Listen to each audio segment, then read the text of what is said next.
like down here. If it would have dropped below 218, it would have been invalidated. But that's because of the time frame we're looking at. We zoom out to the 30-minute with less noise. That looks like a solid cup and handle. Solid cup and handle. Textbook. Gotcha. And so your handle could come down all the way to the bottom. Touch 50%. the inside. 50%. All right. So look at from here to here. That's about the most you want to see. So that's about 50%. You know, that's the middle of the cup right here. Right? That's about right. And that's even actually lower. Right? See how where the candles are right here, the wicks, here to here. That's a perfect move. Okay, That's so textbook. So Oz, what does it mean when the right side of the cup is higher than the left side? It's just a tilted cup. That's all. You got to remember, bro, these patterns. Is this the XRP chart? No, this is render. We're going to do XRP in just a second. So bear with me. I'll take a look at it for you. The patterns are never perfect, right? The double top is never exactly. They fluctuate a little bit. You got to almost blur your eyes when you look at the chart, right? Gotcha. And be less structured on everything and just try to see what's there. Okay. What are we doing? We're doing a little bit of TA lesson right here. I'm teaching you all a free lesson in technical analysis. Or you can just follow me and watch the show and I'll do free A for you. And you can copy my homework, in the words of Crypto Rap. TA doesn't work. G-Rod, does TA work? Hey, let him eat that candy that he's eating. Yeah, I know, right? Go drink your own Kool-Aid, bro. Yeah. Dude. This man's TA has closed me 200+% trades every day consistently. Thank you, bro. This guy knows what he's talking about. I don't know. I have a gift, man. I think my brain. He's the man with the crystal ball. Yeah. The problem with the crystal ball is if you make me rub it too much, it gets foggy. You got to let it cool down a little bit, you know?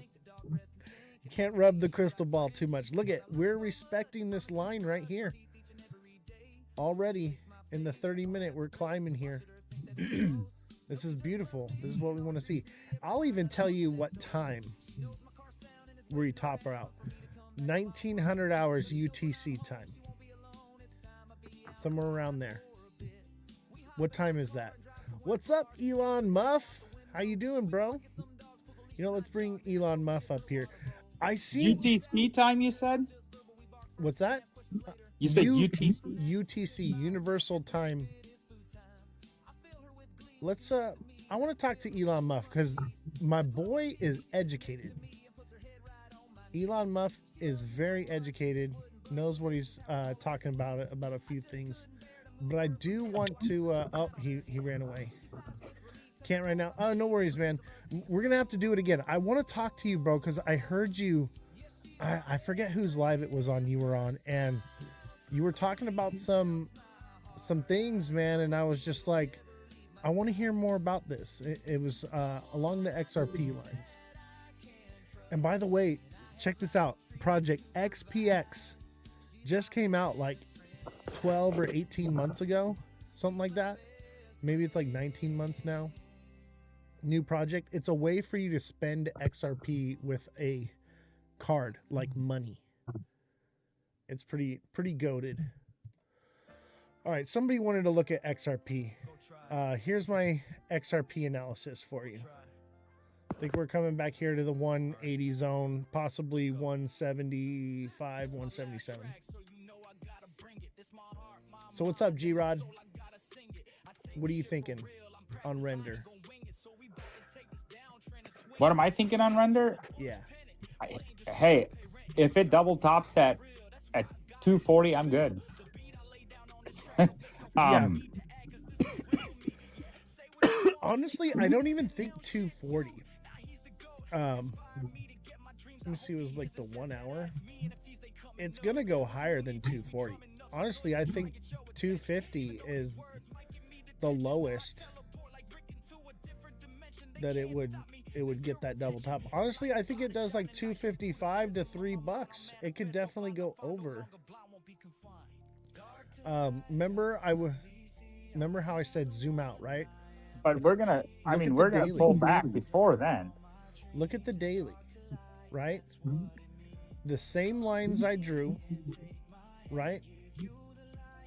Shows a double top on the daily, bringing it down to fill this fair value gap of 159 to 136.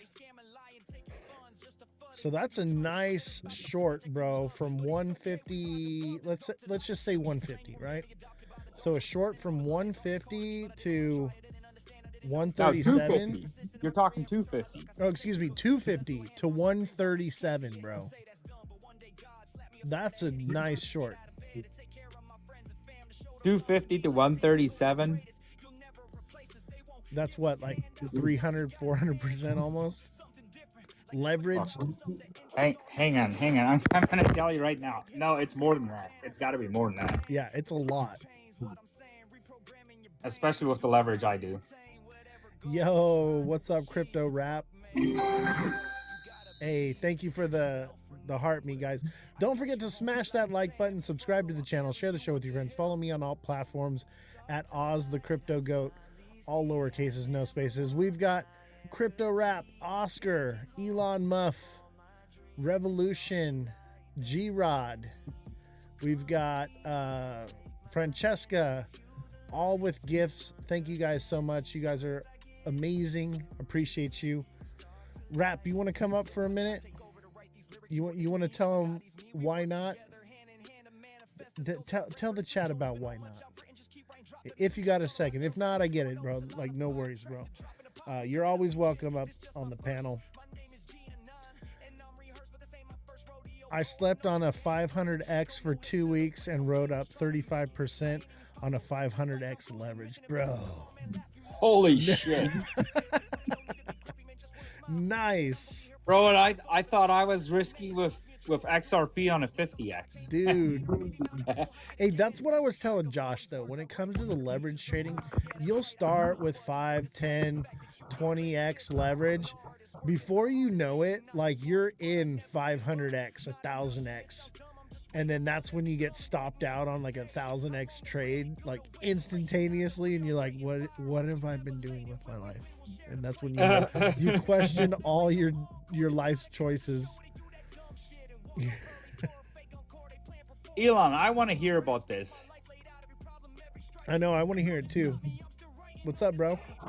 It was in January of 25. I had a chunk of leverage, and I mean, I think I ended up running under like about 8,000. I was about negative 8,000 at one point, and as it was going down, I was like, it can't go down anymore, and I just kept buying my position larger and larger, and it kept going down, and I was like, oh man, and then it reversed and started going the other way, and it just kept on trucking, man, and I ran up about 35% times 500X, so. Damn. It was pretty nice. If you don't mind me asking, what was your margin? I got down to where I could have dropped maybe 4 or 5% more, and I'd have been done and lost my rear end. A 4 or 5% drop would have killed me. Are you running a tight stop loss, or are you running a broad stop loss? I'm running like a wild man. I'll just put it that way. That's my whole margin. No stop losses, bro. Take it all. Yeah. All or nothing, baby. I mean, I'll tell you this much. I set an alarm every 30 minutes so I'd wake up all night long so I could check my backs. Bro, I've been there, man.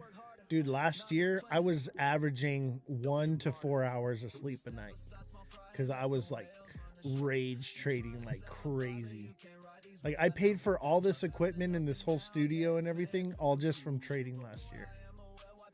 And I was doing another thing. It was like I would chart and think I'd find the bottom, and I'd say, okay, I got like $300. I'm gonna take 3 shots. I would put nothing else in my margin or nothing. I'd take $100 and put it on a 200x, and I was like, I got about 0.5% to lose, and that's it. And I'd just be like, just go in the casino and just slap 100 in and hit bet one time and see if I make it. And if I get wiped out and it chases me down, I do it another, stick another 100 in on a 200x and buy it. And I fell asleep on one of those before. I thought I got licked and I didn't. I shut my Mech C off, and I was like mad and went to sleep. Next day, went to work all day long. And the next evening I hopped on and I was on Bonk when Bonk ran, and on a 200x, I ran up a 2x. I ran up over 100% on a 200x before, and that one was a really, really nice one with a $79 buy times 200x. I mean, it was, so you can just imagine. And then it literally ran up over 100%, and I had no idea. I checked it, and it was like a bunch of zeros. I was like, what? Is this real? Yeah, sometimes you get lucky. When, it's just like, when you're playing in the casino, yeah, you're going to win once in a while, but usually the house wins when you're playing like a casino. There's actually a pyramid, and it's in my Discord. Elon, I think you're in the Discord. I think it's in the crypto section. There's a pyramid of the progression of what level you've reached as a trader. And like the first level is like the online casino gambler. Like that's like the lowest level. Yeah. It's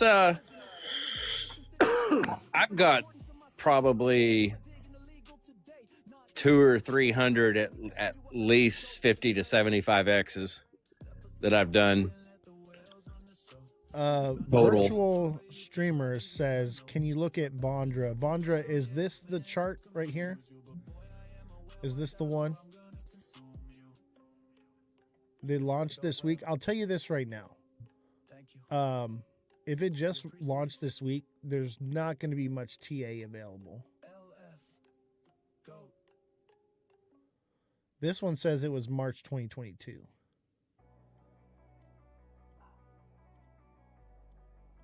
Here, I got one for you, TA, bro. Here, I'm going to give you something first. All right. Is this the one, though? Is this the chart? Virtual streamers? Is this the right one?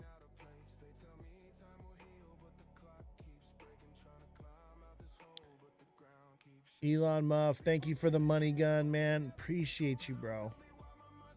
Appreciate you. Metal blockchain. Dude, I gotta look into Metallicus. We were looking at Metallicus yesterday. That looked promising. I want to find out more about that, Oz. Yeah, dude. I have it wrote down. I wasn't able to dig into it today.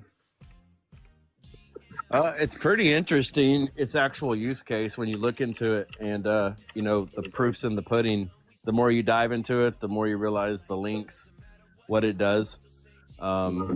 It's legit. Yeah, it looks legit. Honestly, it looks more promising than XRP from what I've heard. No, I haven't deep dove into it. Well, when you chase its use case down and realize, I believe the market cap's it's under 100 million. I know that.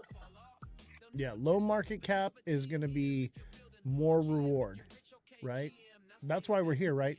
We don't want to risk, or like play, not risk, but like playing blue chips in crypto, right? We're here for volatility, right? So chasing the new shiny thing, I know it seems stupid in the big picture because we're talking about adoption and everything happening right now, but I don't believe adoption is happening right now, but it's a long, lengthy process over time. So I think right now chasing the new shiny thing is what's going to be most lucrative in the meantime. That sentiment will change, but for now, that's where I'm at with it.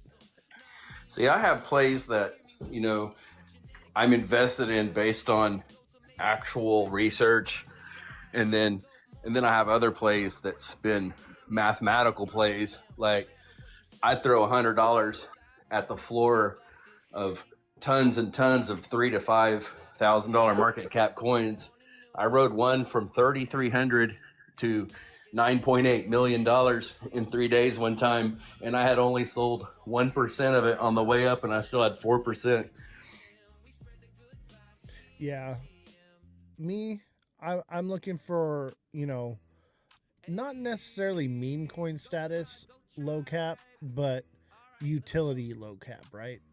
And something that's got some narrative and not too new, but new-ish, you know, that just uh, isn't really doing much. Like Polygon, man. Polygon's like taking off right now. Everyone's talking about Polygon.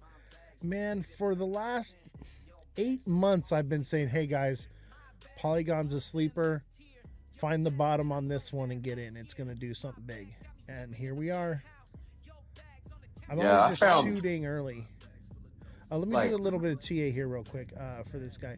So it looks like we're going to come up right here to about like 159, 158-ish. 157.5 seems about right on this one. Obviously, that's a long-term goal. That could not happen till like April for this one. And, you know, selling may go away, would send it back down. And that would be it. I've never understood what the caps mean and the volume of it. So the volume is the amount of tokens in supply, and the cap is the market cap, the amount of liquidity in the project. So that's like tokenomics. Sorry, man, didn't mean to cut you off. Go ahead.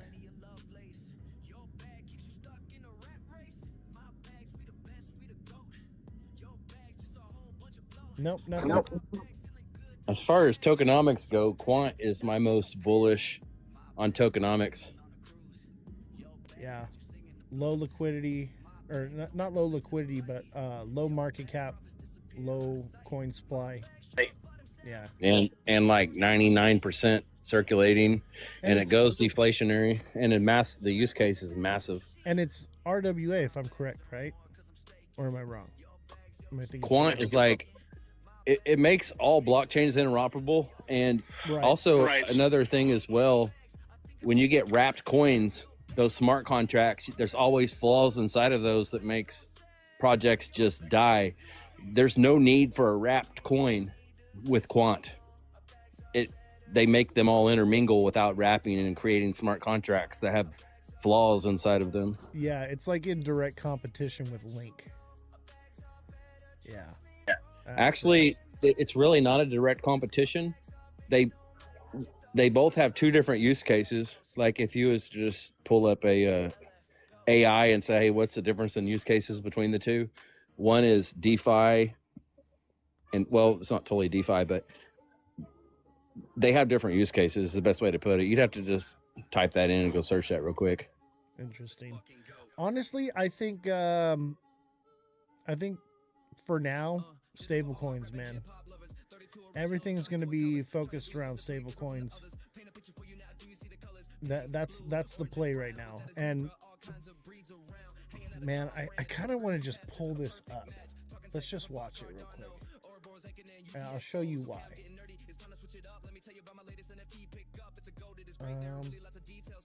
Oh, where is it? Oh, this must be it right here.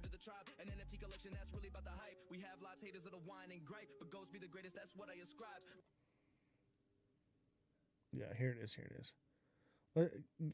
Check this guy out. Now, I mean, I've been saying this for a while, but this guy explains it better than I ever could.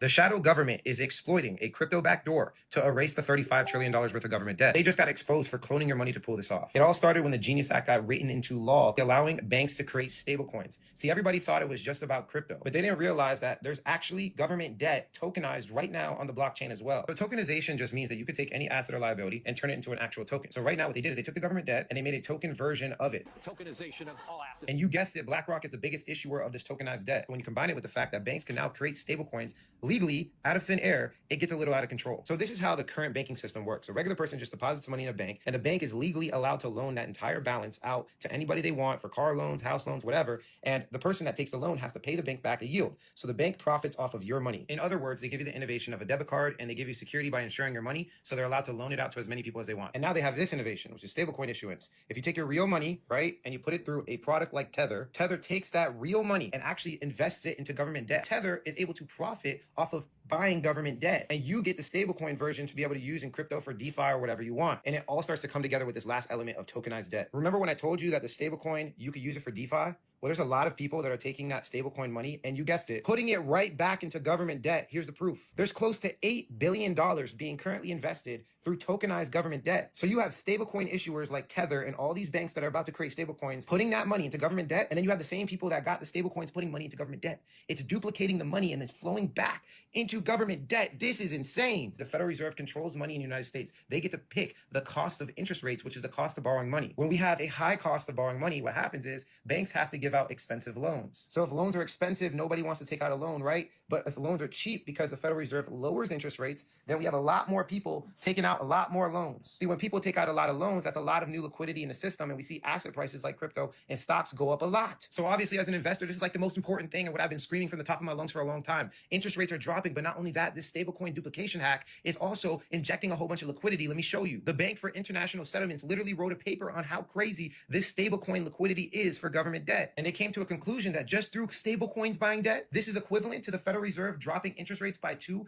to 2.5 basis points within 10 days. If we have just 10 more tethers, we'll have literally a quarter basis point cut, which is equivalent to Jerome Powell dropping interest rates at the end of this month, which he is doing. So he's dropping interest rates, and we have all these new banks issuing stablecoins that could potentially drive more liquidity, very similar to Jerome Powell dropping interest rates. And see, there's just one problem with this paper here. They didn't consider, again, tokenized debt, which I just told you $8 billion is being purchased by random people in DeFi right now. So just to put it in context for you, this new system is cracked. They have this duplication weird thing in cryptocurrency with stablecoins, banks, and tokenized debt that actually does have a significant role in injecting liquidity into risk-on assets, aka the market's gonna pump. The elite are putting money in weird ways we have never seen before in the market. The shadow. All right, there it is. Have you guys seen that video yet? Has anybody seen it before? Understand what's going on here? This is how they're erasing the debt, and they're lowering, basically changing the yield curve.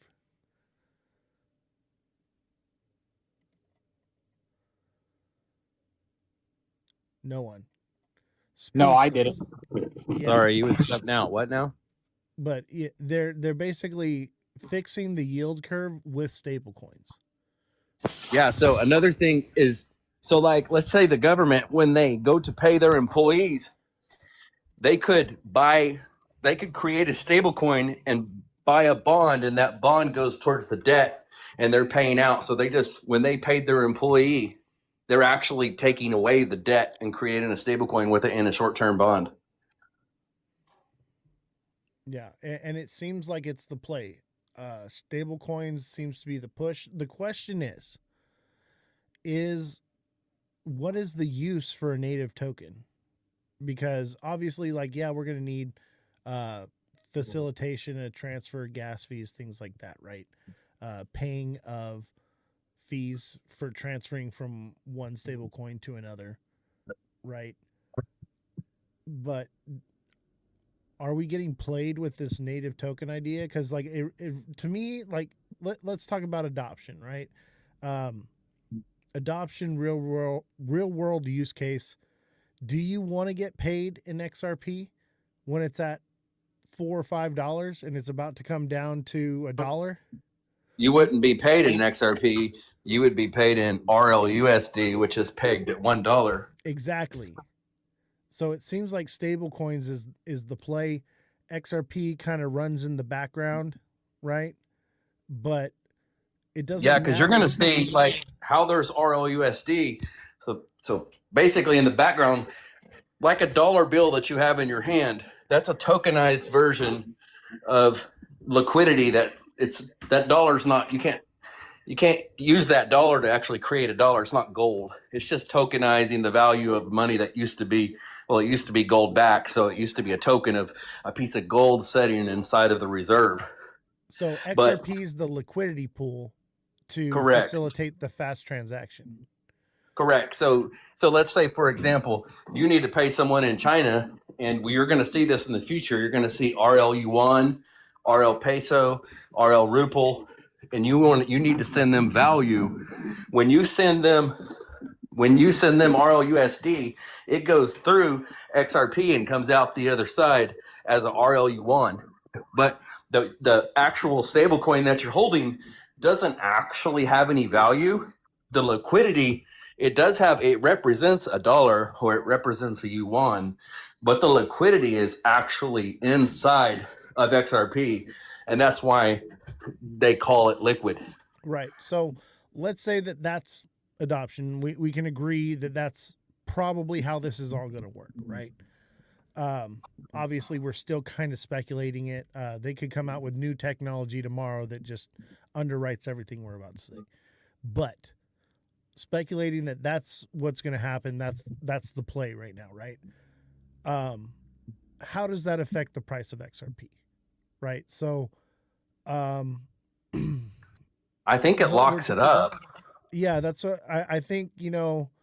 Even if $2 quadrillion is flowing through XRP, it doesn't really affect the price because it's in and it's out of it like instantaneously. Not so. If you're sitting there holding a RLUSD in your wallet and you have $1 million worth of RLUSD, the liquidity isn't the RLUSD. You're just holding a token that represents that liquidity, and the liquidity is in XRP. Right. But XRP is getting its value from the people that hold XRP and keep their liquidity in it, and that liquidity or the stablecoin. Right. And then whatever we're holding in XRP, that liquidity is what's facilitating the transfers and why it moves so quickly, because it's an intermedium between that transfer, right? So it doesn't really matter how many transactions, how fast, burn rate, anything. That's not what affects price with XRP. What affects the price is who's willing to buy it at what price and how long they're willing to hold it. Yeah, and that's one of the things too, is like that day, I believe it was October 10th, and the market cap of XRP dropped 30 or 40 billion dollars. They said that there was actually only $1 or $2 billion worth of outflow that caused that 30 or 40 billion dollar drop. So it also has to do with the velocity. So I don't know if you've ever watched the video, maybe like Zach Rector's market cap multiplier video. Yeah. Go ahead. That's always really interesting because there's been many a times, because if you actually watch the inflow, they said that like $200 or $300 million worth of inflow comes in, but the market cap rises 10 or 12 billion dollars. Yeah, there's no proof of a multiplier though, and there's no mathing in it. So yeah, I know what you're saying, but it's not real, bro. Well, I mean, I got you. It's just like, for example, I've launched coins myself, okay? I've launched a meme coin, and I bought $1,000 worth at the floor, and the market cap shot up to $15,000. And then I add another $200, and it goes from $15,000 to $19,000.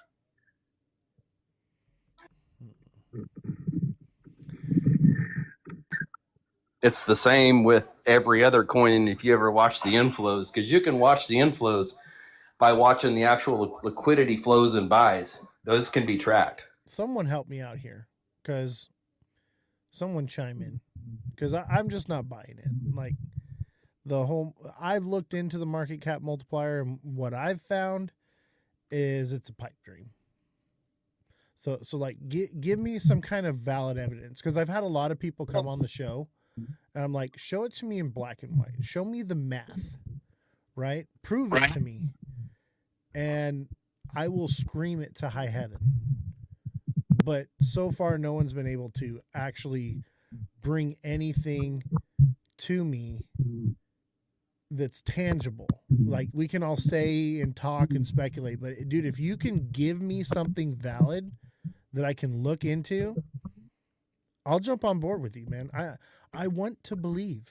I tell people this all the time. I want to believe it, because that means we're making money, right? We want to make money. That's why we're here, right?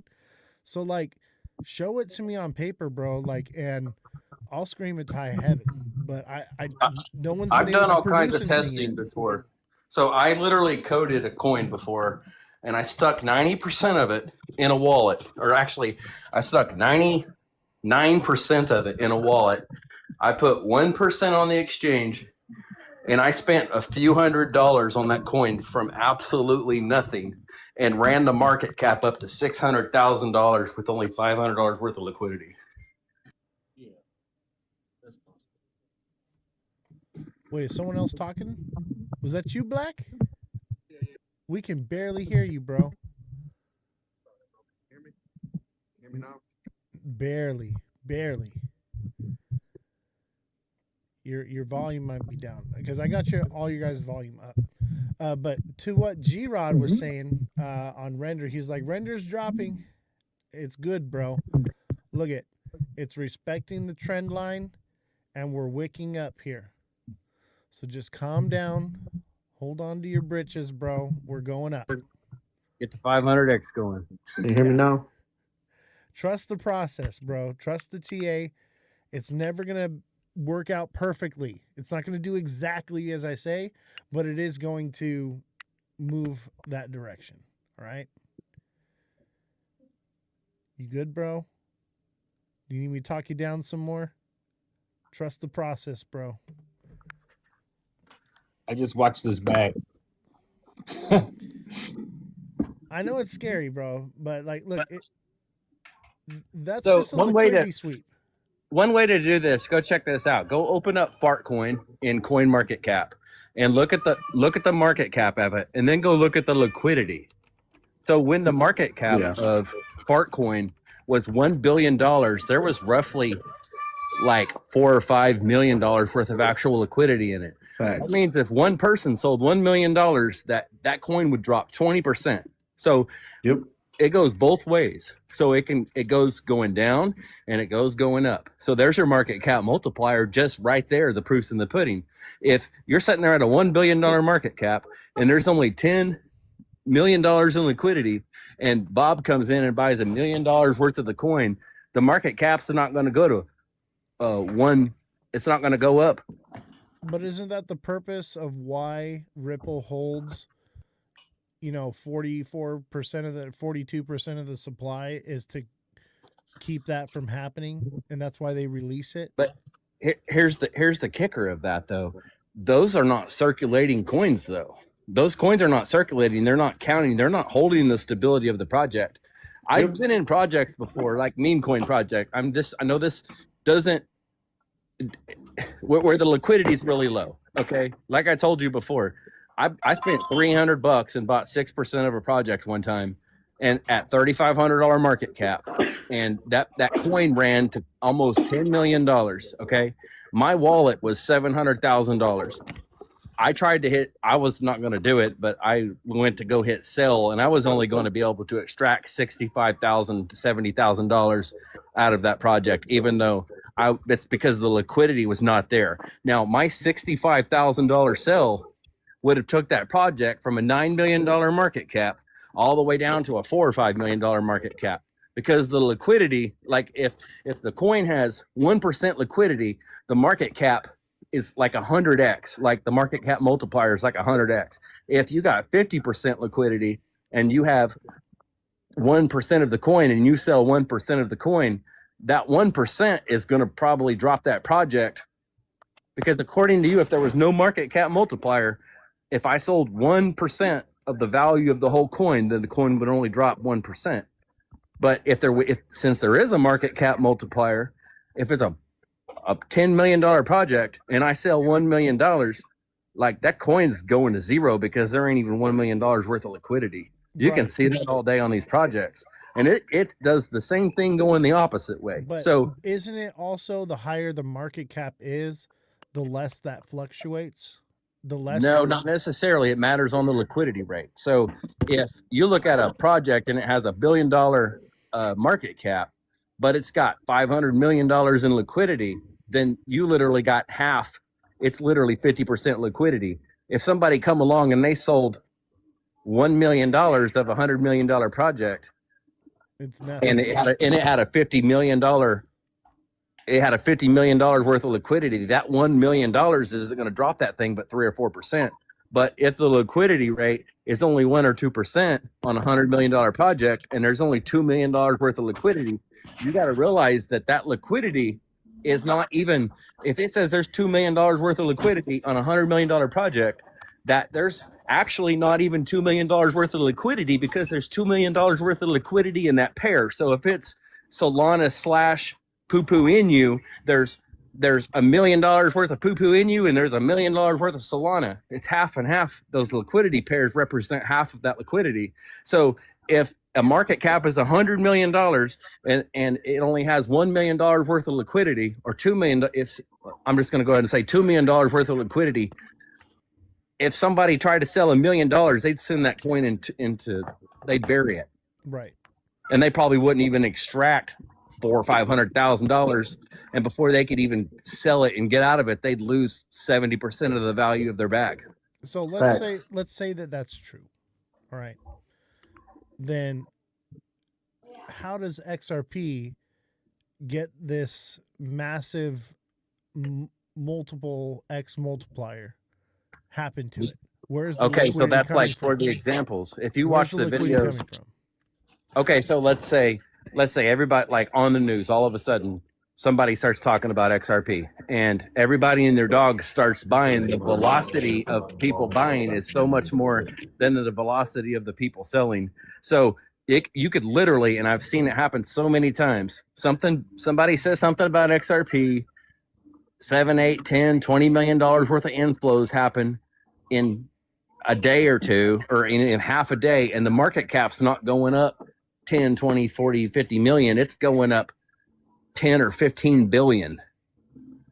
But this is the issue, though, is the inflows are outflowing instantaneously. So the money's not sitting in there long enough to do anything. Well, it depends on the velocity, because if hardly anyone's selling, but everybody's buying, if there's a small percent of, because that's what usually happens, it goes down and it goes down, and the bears finally give up and they quit selling. Like, no one's like, okay, like you finally get to the people that are like, I'm holding, I'm not selling, and there's no one left to sell. There's not very many people selling, and then all of a sudden people's like, hey, it's the bottom. Well, those sellers ain't selling no more. So now as everybody starts to buy, and then it starts to move, and all those people that sold and sold and sold are like, oh, I better hurry up and buy. And then you've got more buyers, way more buyers than you got sellers. And then you got, like I said, you get 10, 20, 30, $40 million worth of inflows coming in a matter of 4 or 5 hours. The market cap's not going up 10, 12, 20 million. That's like a penny. Like $50 million is like 3 or 4 cents to XRP. That's it, 2 cents. But that's if it was 1-to-1, but it's not 1-to-1. If you see a 20 or $30 million inflow in XRP in 20 or 30 minutes, you're going to watch the market cap rise 10 billion, 5 billion. You're going to watch that coin jump up 15, 20 cents in a matter of 6 hours or so. Okay, so let's just for instance, because I'm trying to entertain your idea here. So let's say that happens. People start, it hits the bottom, it has nowhere to go but up. People start FOMOing into it, and then now institutions are putting money through it. All right. The money going through it is not what's affecting the price. You already agreed with me earlier on that. Yeah, like it's if I people- send you, for example, like if I know your wallet address and I send you $100 million worth of XRP, that's not going to affect the price of XRP at all. It's not going to do nothing for it. Exactly. Nothing. Even Yeah. a quadrillion dollars isn't what's going to affect. It doesn't matter what I send you; it's not going to do nothing for Right. it because It's the it people has that to be hold on it. the exchange. So that's what's going on with all the institutions. Okay, if you go and you hunt down, they call them dark pools. So what they're I know doing, dark pools are. Yeah. yeah. So they're buying from dark pools. That's why when the price goes down. So what they're doing is they go in on these exchanges. They put in buy orders down low, like 75 cents lower than it is right now, and then the market makers go hunt down that liquidity, and then when they get down there, that's when they start buying, if they're not buying from dark pools, because they have the money to drag it down there, because that's market makers always going to chase the money. Like, they're always going to go after the money every time. Let's just say you're right.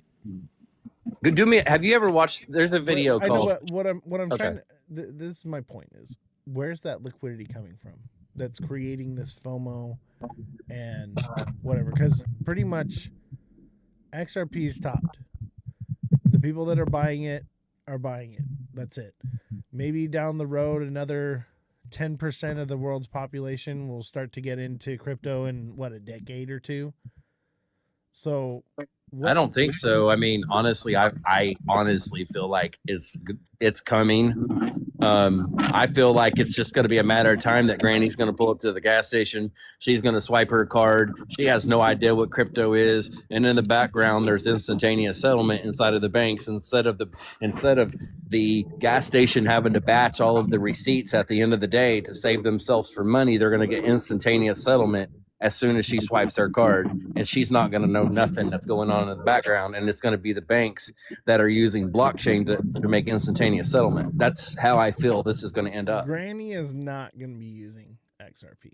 I'll tell you that. No, Granny's going to swipe her card, her All this regular stuff- card. Hold on. Yeah, you're just repeating yourself now. Just hold on. Granny is not going to be using this technology.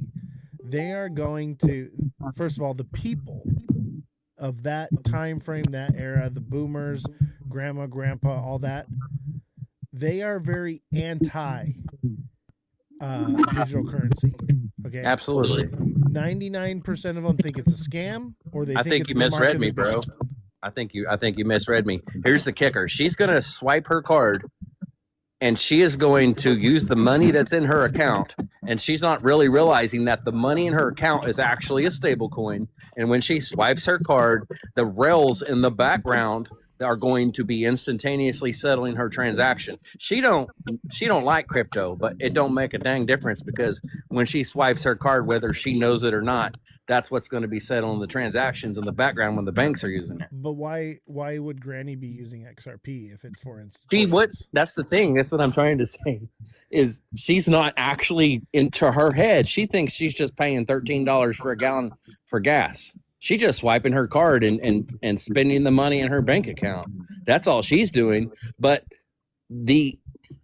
when she does that, unknowings to her and unknowings to all these other 95% of the people out there that you're speaking about, they're not going to realize that their transactions are no longer being settled on a SWIFT system that takes 1%, 2%, 3% of the transaction fee, and they can't settle it during only business hours. They got to settle it the next morning. They're not going to get paid the next day.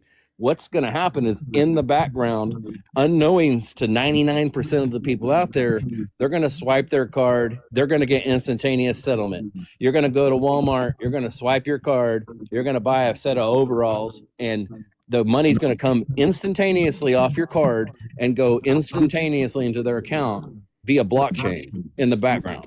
All right, my turn. All right, now this is entertainment, ladies and gentlemen. Do I believe this? Possibly. And I kind of lean this direction, but it's also mildly like, let's just entertain this thought for a minute. Let's be open-minded, right? Right now, I can use PayPal. I can send money to my PayPal account where the liquidity sits, right? And if I transact with somebody from PayPal to PayPal anywhere in the world, I can transfer them money instantaneously right now. With Correct, PayPal. you can. But here's the thing: So is what's the I have point? to trust PayPal, and you have to trust. I'm just saying, like, what's Exactly, the I point, can tell you that right now. I I think we're trust already using PayPal, it. and you trust PayPal to be an intermediary between you and I. That means I've got my money on PayPal, so I trust PayPal. You've got money on PayPal, so you trust PayPal. The PayPal is actually hosting as an intermediary between those two. What's going to happen when Bank A in Arkansas needs to send Bank B in Canada $2 million? You think they're going to trust PayPal? You got to go on blockchain where there is no intermediary. So I have bought through PayPal, okay, from people who are in Canada, Australia, UK, different items, and paid through PayPal instantaneously because PayPal is one whole network. It doesn't matter that there's borders or transfers or whatever. PayPal is the intermediary. There were no fees at all. Instantaneous transaction. So I'm just saying is what is the point? What do we need native tokens for and cryptocurrency and all this stuff for if we're basically already having it? Basically what I'm trying to say is I think adoption already happened. I think we're already using digital currency and we're seeing and it's operating in the background without us knowing it. That's what I believe adoption is when people are using crypto and they don't even know it. I think that's where we've been using a form of digital currency, but the thing is that you can't actually transfer value between point A and point B and make it disappear off the computer system. That's the issue. A bank in Oklahoma can't send $10 million to a bank in Arkansas without there being some intermediary that is settling that transaction. You may trust PayPal. PayPal is literally does that where that takes two people trusting an intermediary. That's what's wrong with the SWIFT system right now. That's the same thing as two people trusting XRP, two different banks trusting Ripple, right? Okay, let's just same thing. Please hear me out for just 1 second. I'm listening. Okay, so I got $100 million and I need to buy 30,000 barrels of oil to China. Okay, when that transaction happens, okay, you got Nostro Vostro accounts, you've got intermediaries like JP Morgan and all these handling your transactions at 3% and 4%. The actual settlement time on those things are multiple days long. Okay. It costs them, like, just for example, if I want to send $1 million to China today, there's a 3% fee to swap from US dollars to yuan. And it takes like 3 to 5 days for the transaction to settle. Don't you think an institution would want to settle that in 3 to 5 seconds for a quarter or 25 cents or less? Well, hear me out, and then I'm going to address the chat. So PayPal does it for free, no cost whatsoever, and it's instantaneous, within a second. So it's faster. But I want to look at this. So right here it says I stopped using PayPal when they seized the money that was donated to the truckers' strike in Canada. Totally get that. That's another reason right there is because your money's regulated and they can control it. I agree. However, are you really naive enough to think that is the direction they're headed with crypto, is to give us freedom or control? They're headed towards control. And with the Clarity Act, the way it's written right now, it is the foundation of moving towards control.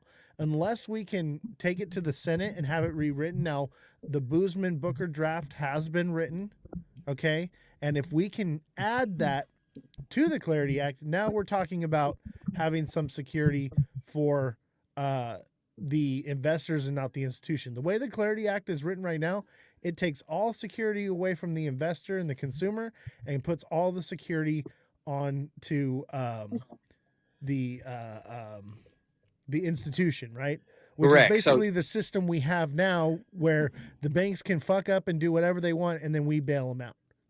Yeah, Okay. and it's basically programmable money. That's the thing. Like, for example, if you got 1,000,000 quant in your cold wallet, the government can't come and take it. Now, if it's on an exchange, they can. If you want to send it to someone else, you can, and they can't stop you. But if you have programmable money, that programmable money can be built on top of that blockchain, and then from there, it can be regulated. You could tell all the people in China, So there's yeah, you can have an you can act that have was only up to written. $10,000. You can't ever save over $10,000, and you can't spend any money outside of your county in your state. That you cannot spend it past there. And if you try to spend money outside of that county, you can't. Whereas XRP, you can't. But here's the kicker: you can build that currency on top of the blockchain XRP. You can build it on top of the APIs inside of the quant network. Somebody can send quant and no one can stop them. Somebody can send XRP and no one can stop them. But if you build programmable money on top of those blockchains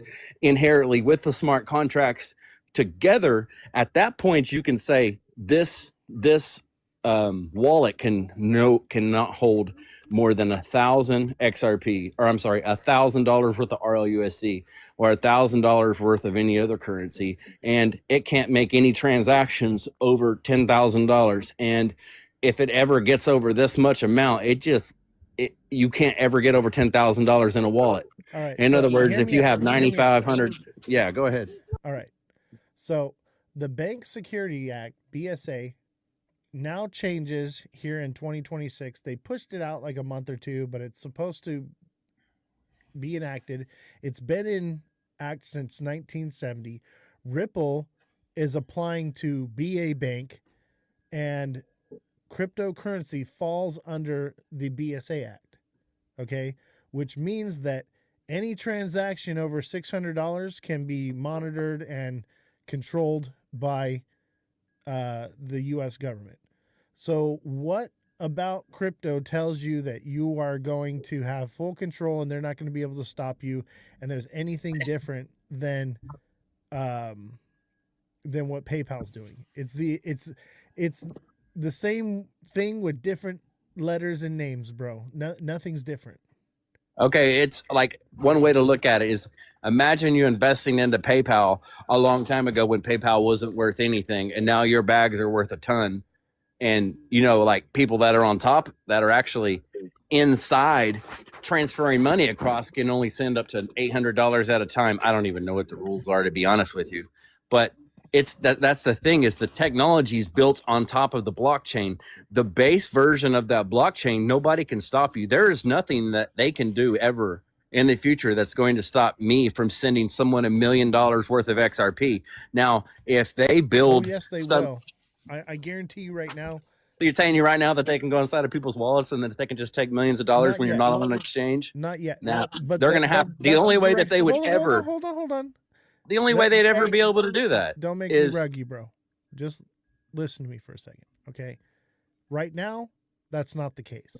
But we are marching in lockstep in that direction, all in the name of pumping our bags right now, is what I'm trying to say.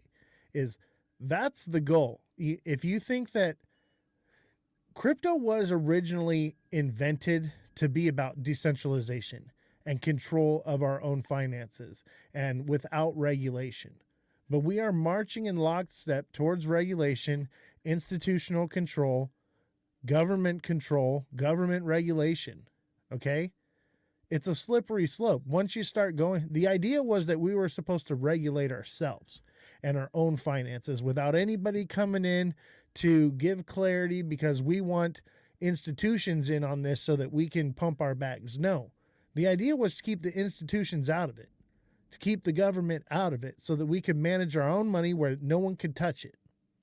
But we are marching towards, now, obviously right now, if you got something, whatever, it's pretty much safe. That's going to go out the window soon.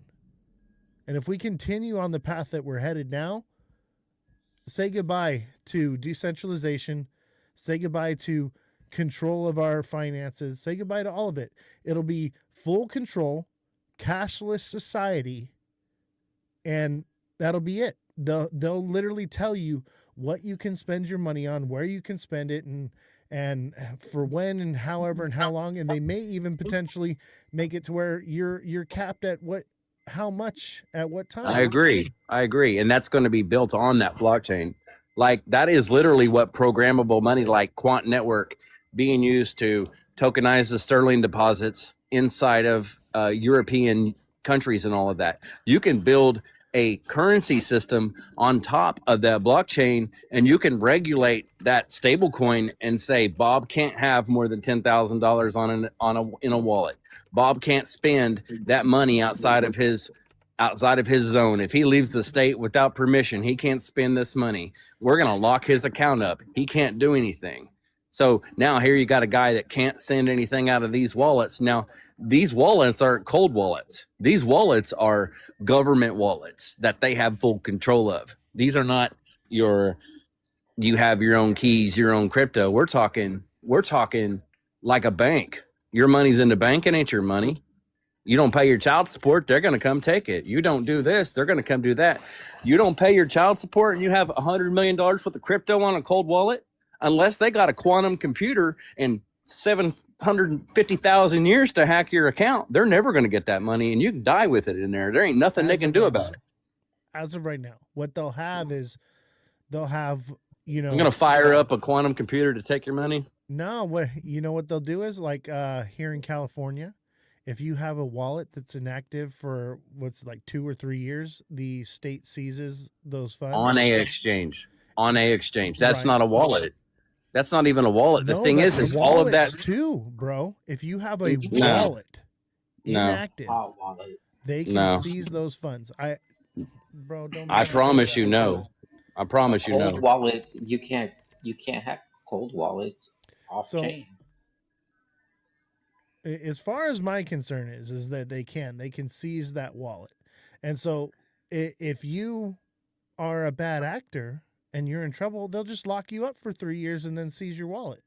Okay, if the technology was out there right now for people to use quantum computing and hack SHA 256 wallets, then Bitcoin would be at zero right now, because everybody and their dog would be hacking stuff.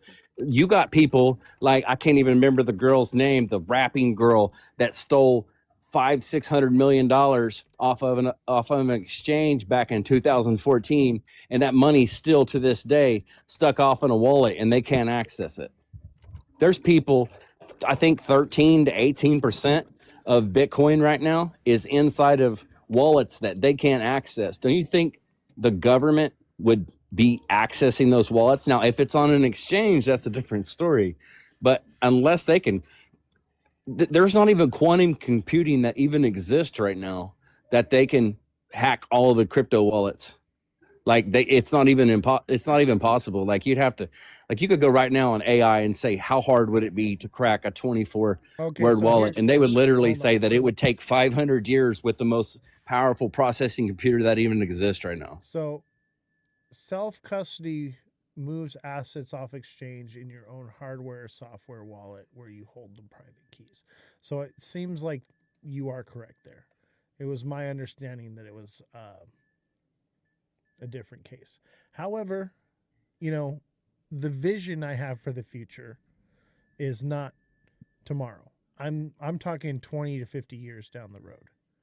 When quantum computing does exist, AI is running exponentially faster and is growing faster. We're going to have quantum computers that are, going to be built and ran by AI within the next 10 years. And then those are going to grow exponentially faster. They say the timeline for quantum computers is, 50 years, 100 years down the road. I believe that with AI technology, it's going to go faster. Everything's going to be accelerated over the next 10-year timeline, because AI is now in the United States completely unregulated for the next 10 years. We talked about this in the past, and you kind of busted my balls when I said the word Bretton Woods 3.0. And it's another one of those things that I promise you, if you go diving into it, you'll be coming back tomorrow going, well, you were right. Well, I don't begin to say I know everything, right? But I understand the big picture here is, so maybe they can't take your wallet. what they can do is they will take your freedom. They'll just lock you up if you don't give up your keys.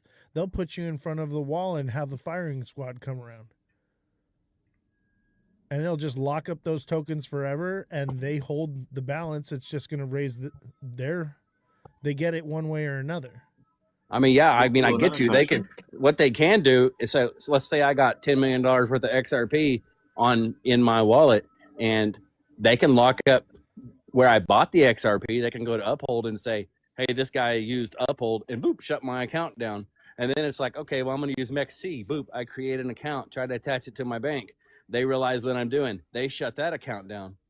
They can stop me from the off rails of getting out of that money. But if you're over here and you got a Ferrari and I want the Ferrari, I can just send you $180,000 worth of XRP. They cannot stop that. They can't stop that. They can take your freedom, though. They can lock you up. That's what they can do. I mean, you can go look in the BRICS partners right now. You can chase all of the BRICS central banking system and already see the Ripple partnerships if you chase that down. There's 1,600 NDAs. Obviously, you can't search NDAs, but you can hunt down the technology. You can find the 1988 patents. I have an NDA with Ripple. So that tells me nothing. Literally every audio guy that's ever worked on a panel for them has an NDA. So 1,600 NDAs is nothing to me. That's normal business operation.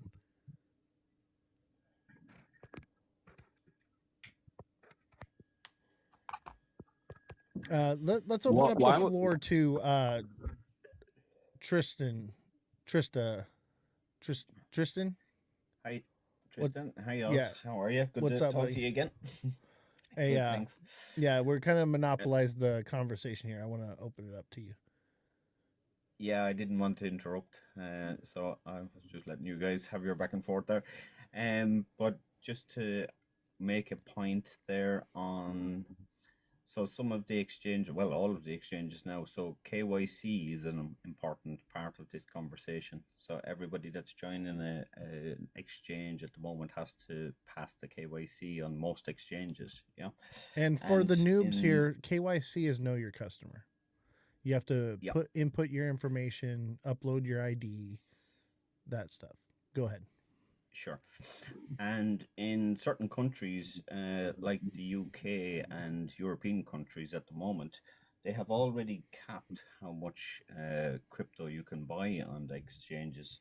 So say, for example, in the UK, the maximum amount of crypto you can hold on an exchange is, I believe it's 10,000 British pounds. And for an individual, and it's something like 10 million for a financial institution, you know. So those caps already exist in some of the European countries. And the last time I was on your panel, I was talking to you about MICA. You might remember it's the European version of the Clarity Act. It's the regulation that already exists for the cryptocurrency space. So there are limitations already in play in certain countries for how much crypto you can have, and they're only going to tighten it. They're only going to tighten those regulations. Yeah, I agree. And when the Clarity Act does eventually get passed, I believe it's going to be the same in the US as well. That will happen, you know. Well, that's why I'm pushing with Stand With Crypto. I don't know if you guys know who Stand With Crypto is. I'm working directly with them. They're on Coinbase. Yeah, I'm educating them in what they're pushing. I literally had a meeting with the president of Stand With Crypto about a month ago, and the VP day before yesterday. All right, here on the live stream, and they don't even know what the Boozman Booker draft is. So that's why I'm plugged in. I'm trying to educate the people that they want the same things we want. They're just not as educated as we are. Everyone in this the John Boozman Act is a very important part of the Clarity Act that's been established at the moment. Yeah. I've read the book Aracta. Yep. Yeah. So, and you know that gives us the clarity that we want, right, for institutions, and it also gives us the protections as the consumer, the investor. That's what we want, right? And then we can Correct. build. We need to build the right foundation here, and basically, Elon Musk. This is mostly directed to you, but it's also directed to everyone. The idea of me saying these things, I understand that you can disprove everything that I say or whatever. The idea is to get you to start thinking critically, to get you to start questioning everything around you, to start understanding that these are tools for control in the long run. And if we do it right and we come together as a community, we can make them tools for freedom. We can beat them at their own game. And right, the time is now. We are literally going into the primaries here in the US. This is the time where you can actually pick up the phone, make a phone call, and talk to your rep, talk to your senator, and tell them what you want. Tell them, hey, we want the Boozman Booker draft added to the Clarity Act. Now's the time to do it. All you have to do is go into Google. Now you can go to Stand with Crypto, and they've got a pre-typed out thing, but all it does is say we want the Clarity Act. That's not what we want. We want the Boozman Booker draft, right? Take the extra initiative step, right? That's why I'm trying to work with Stand with Crypto so that we can amend that letter that they're having people sign and put out. Just go, how do I contact my state rep? And they're the first site that comes here. All right. I'm in California, but you can put your street address, city, zip code. Okay. And it'll give you the information. You can write a letter. It'll give you their phone number. All right. And you can push for these things. All right. So I'm calling the community, and I'm calling all creators to start pushing this information and educate your people on the Boozman Booker draft. Okay. The whole point of the conversation, Elon, I'm hyperbolic, bro. That's what I do. It's social media's rage bait, buddy. We had 4 people watching when you got here. Now we've got 40. That's the idea, is to get us talking. Okay. So don't get all, agitated with me. All right, buddy. Know that we're all on the same team here. We're all about educating each other.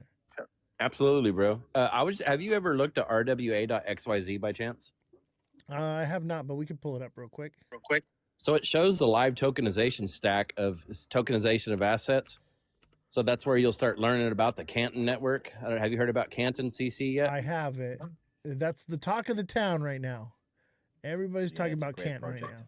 So one of the first people that broke Canton network was Maximus Crypto, as far as I know, off in one of his paid things. As far as I know, I was one of the first people to locate Canton network inside of RWA. You can hunt it down. It's pretty interesting. You can watch the actual inflow of tokenization and watch like what currencies are built upon those tokenization. And there's a graph on there that's pretty interesting. This one right here, right? This is what you're talking about, the graph? Yes, sir. Yeah, now you can start clicking around the top and you can start seeing what's built on what, like how much is on Ethereum, how much is on the Canton network, how much of it is a stable coin, and everything else. Interesting. All right, walk me through something here. Let's pull something up. Stable coins. Let's look at, I guess, Tether, right? Actually, let's go back. Let's look at Circle. Where'd that go? Stable coins, Circle. Look at that. Circle's got its own stable coin. All right, so what am I supposed to be looking at here? So you got to think. You got to remember, the average person watching the show has no idea what we're looking for. what we're Okay, so you got to remember that every dollar that is a stable coin, according to, I believe, whatever act it was that Trump passed, has to be backed by an actual dollar in a reserve or a tokenized bond. Okay, so if there's a dollar stable coin that exists, then in the background there's a tokenized bond that backs that stable coin. That's Right. what happens when we print money, is they create bonds and then they print money for those bonds. It's the same way with stable coins. When a stable coin is out there floating, it's just like a dollar out there floating. You got a dollar in your hand, it's backed by a bond. You've got a $1 stable coin, it's also backed by a utility bond. So what happens is, as those stable coins are created, there's more bonds being created, and those stable coins are getting 3 and 4% APY. So what happens in that case is holding U.S. debt becomes something somebody wants. If you can gain 3 or 4% instead of putting it in a bank and gaining 0.25% over a year, if you can gain 4%, 3, Right. 4, 5% on a stable coin, then that's going to influence you to buy government debt in a version of a stable coin. And when you that's do that, literally the video we just watched earlier, right? So they want us to buy stable coins, hold them, earn that APY, and then they're just Tether's taking it and turning around and buying U.S. Treasuries. And that's everything we were just talking about. 100%. So I agree with you. So now you get to see it in action. It's kind of cool watching that chart, looking at this year and this year and this year, and then boom, all of a sudden in the last year and a half, it's just exploded. That's what you're gonna, if you're clicking around at the top over there on that rwa.xyz, I would save that because it's a pretty, it's in my computer now. It's not going anywhere. I'm gonna dive into that some more. So you'll click around and you'll on. find Canton Real Network, quick. and that's what you're going to find that it's tokenized like $300 billion or something like that already. So let's talk about the logistics of this. How do they force people to onboard into stablecoins? Because that's what they need people to do. Most people are invested into native tokens, right? So let's understand how obviously the government wants us to shift from native tokens into stable coins. How do they do that? By crashing the market. Yeah, and see, that's another thing. Like the banks, for example, you put $100,000 in the bank loans 90,000 out, 95,000 out to someone else on a piece of paper. You go to pick up $100,000, the bank tells you, I can only give you 10 today, and if you wait here 4 or 5 hours, we're going to go collect 90 grand from these other 3 or 4 banks and pay you, but they're going to try to pay you in a cashier's check. That's the thing with, oh my gosh, I'm going blank on the name of it, but as far as actual currency that exists, let's say there's 5 quadrillion worth of